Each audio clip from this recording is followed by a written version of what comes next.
Hello बच्चों, मेरा नाम डॉक्टर उर्मिला है और आज की इस वीडियो के तहत मैं आपके लिए लेकर आई हूँ कक्षा 8वीं की हिंदी की पुस्तक वसंत भाग 3 का पाठ 15 सूरदास के पद। इन पदों की रचना महाकवि सूरदास ने की है।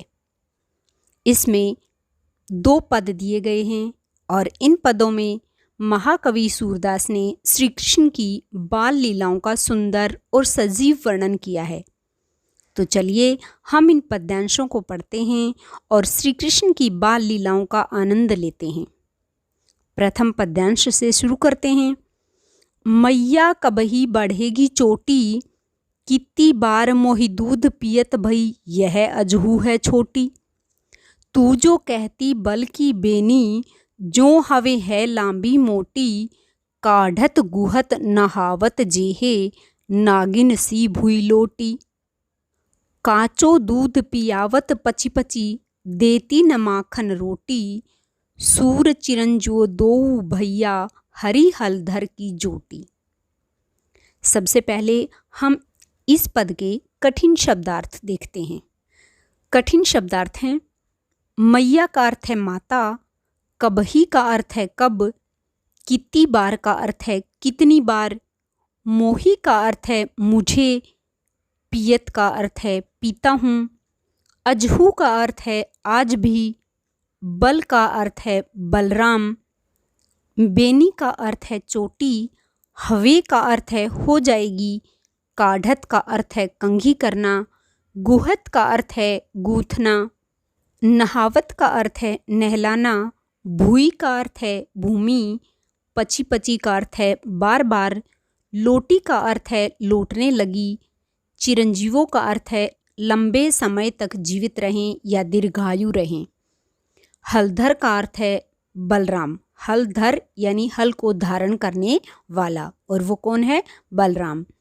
हरि का अर्थ है कृष्ण और जोटी का अर्थ है जोड़ी। अब हम इस पद का प्रसंग देखते हैं। तो इसके प्रसंग में क्या लिखा जाएगा? इसके प्रसंग में लिखा जाएगा प्रस्तुत पद्यांश हिंदी की पाठ्य पुस्तक वसंत भाग 3 में संकलित सूरदास के पद नामक रचना से लिए गए हैं। इन पदों की रचना महाकवि सूरदास ने की है और इन पदों में श्री कृष्ण की बाल लीलाओं का वर्णन किया गया है। अब हम प्रथम पद्यांश की व्याख्या करते हैं। मैया कबही बढ़ेगी चोटी। श्री कृष्ण जी माता यशोदा से पूछते हैं कि हे मैया, मेरी चोटी कब बढ़ेगी? कितनी बार मोहि दूध पियत भई यह अजहू है छोटी। मैंने कितनी बार दूध पी लिया है, लेकिन आज भी यह छोटी है। यानी मैं इतने दिनों से दूध पी रहा हूँ, लेकिन यह आज भी छोटी है। तू जो कहती बल की बेनी, जो हवे है लांबी मोटी।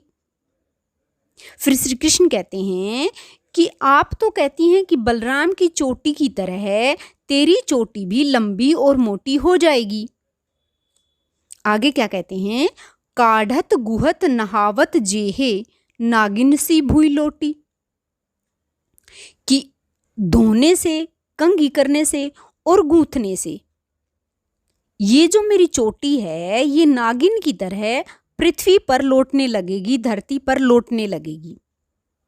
काचो दूध पियावत पची पची, कि बार बार आप मुझे कच्चा दूध पिलाती हैं।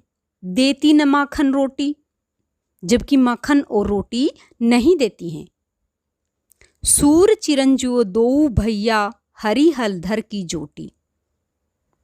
सूरदास जी कहते हैं कि माता यशोदा इस बात को सुनकर श्री कृष्ण को गले से लगा लेती है और कहती है कि श्री कृष्ण और बलराम की यह जोड़ी लंबे समय तक जीवित रहे।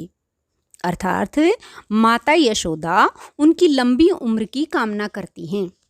इस पद्यांश में माता यशोदा का श्री कृष्ण के प्रति स्नेह प्रकट हुआ है। अब हम दूसरा पद्यांश करते हैं।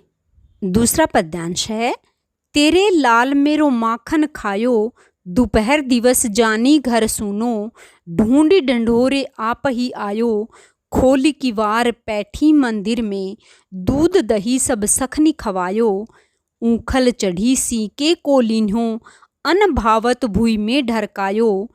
दिन प्रति हानि होती गोरस की, यह ढोटा कोने ढंगलायो। सूर श्याम को हटकिन राखे, तेही पूत अनोखो जायो। सबसे पहले हम इस पद्यांश के कठिन शब्द देखते हैं।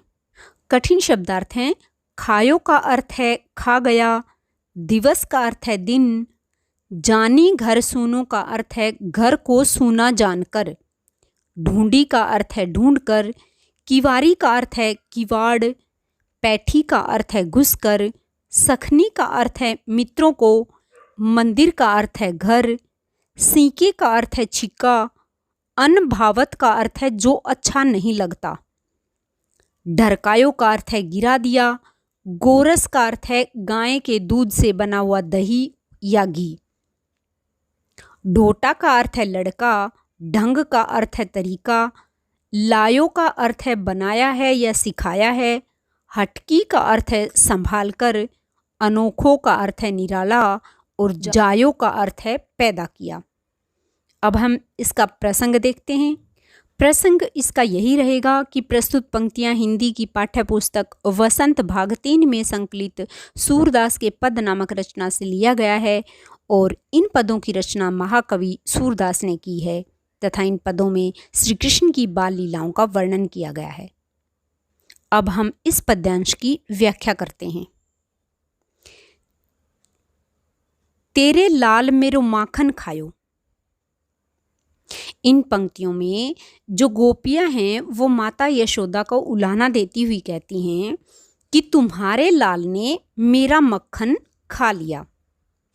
दोपहर दिवस जानी घर सुनो, दिन में दोपहर के समय घर को सुना जानकर, ढूंढी ढंढोरो आप ही आयो, ढूंढ ढूंढ कर अपने आप मेरे घर में आ गया। फिर क्या किया, खोली किवारी, उसने दरवाजे खोल लिए, पैठी मंदिर में और घर के अंदर आ गया। उसके बाद क्या किया, दूध दही सब सखनी खवायो, और दूध और दही जितना भी मेरे घर में रखा हुआ था वो खुद भी खाया और उसके साथ जो उसके मित्र आए हुए थे उनको भी उसने क्या किया, दूध और दही खिला दिया। ऊखल चढ़ी सीके को लीन्हो। अब होता क्या है कि गोपियों ने क्या कर रखा है कि ऊपर छीके में मक्खन रख के और यहाँ ऊपर बांध रखा है। अब श्री कृष्ण जो है वो छोटे बच्चे होते हैं तो वो हाथ ऊपर करके भी उसको पकड़ नहीं पाते, तो इसके लिए श्री कृष्ण क्या करते हैं कि जो ऊखल होता है उस ऊखल को पहले लगा लेते हैं और उस ऊखल के ऊपर चढ़कर फिर उस छिक्के में से दूध और दही या मक्खन जो भी रखा हुआ है उसकी क्या करते हैं, चोरी कर लेते हैं। अनभावत भुई में ढरकायो, और फिर वो जितना मक्खन खाते हैं उतना खाते हैं, बाकी का बचे हुए मक्खन का क्या करते हैं, वो ढरका देते हैं, भूमि पर यानी पृथ्वी पर लुढ़का देते हैं, गिरा देते हैं। तो इससे क्या होता है, दिन प्रति हानि होती गोरस की, तो इससे प्रतिदिन गोरस की हानि होती है, नुकसान होता है। गोरस यानी गाय का दूध, मक्खन, दही इत्यादि, इन सब चीजों की क्या होती है, प्रतिदिन हानि होती है। यह ढोटा कोने ढंग लायो, कि ये जो लड़का है ये हर रोज नई नई शरारतें करता है, ये जो इस बच्चे की शरारत हैं ये सही नहीं है। सूर श्याम को हटकिन राखे, तेही पुत अनोखो जायो।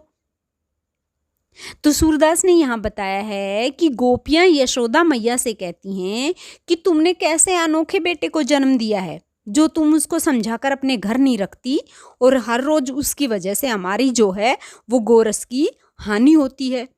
तो इस पद्यांश में गोपियां यशोदा मैया को श्री कृष्ण की चोरी की शिकायत करती हैं कि श्री कृष्ण जो है उनके घर में जाकर मक्खन की और दही की चोरी करता है और जितना खाता है उसके बाद जो बच जाता है उसको धरती में गिरा देता है, इससे हमारे गोरस की हानि होती है। अतः यशोदा मैया से वो कहती हैं कि अपने बच्चों को समझा कर रखो। अब हम थोड़ी भाषा की बात कर लेते हैं। ये जो दूसरा पद्यांश है इसमें कुछ शब्द हैं जैसे ढूंढी ढंढोरी, दूध दही, सब सखनी, हानि होती। इन सभी शब्दों में ये जो दो दो शब्दों के जोड़े हैं, इन शब्दों के जोड़े में अनुप्रास अलंकार है। कौन सा अलंकार है? अनुप्रास अलंकार। अब ये अनुप्रास अलंकार क्या होता है?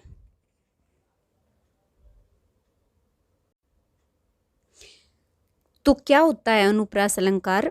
जहां एक वर्ण की आवृत्ति हो, अर्थात एक ही वर्ण बार बार आए, वहां अनुप्रास अलंकार होता है।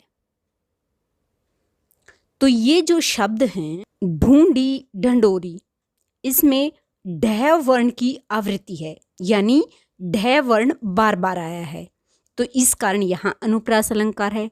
इसी तरह दूध दही में जो द वर्ण है उसकी आवृत्ति है, तो इस कारण यहां भी क्या है? अनुप्रास अलंकार है। इसी प्रकार सब सखनी में स वर्ण की आवृत्ति है, यानी स वर्ण बार बार आया है, तो यहां भी क्या है? अनुप्रास अलंकार है। हानि होती, इसमें भी क्या है? है वर्ण की आवृत्ति है, यानी है वर्ण बार बार आया है। तो जहां एक वर्ण की आवृत्ति हो या एक वर्ण बार बार आए, वहां क्या होता है? अनुप्रास अलंकार होता है। तो आप इस चीज का ध्यान रखेंगे। और इसी के साथ हमारे ये दोनों पद समाप्त होते हैं। अगर वीडियो अच्छी लगे तो इसे लाइक और शेयर जरूर करें। धन्यवाद।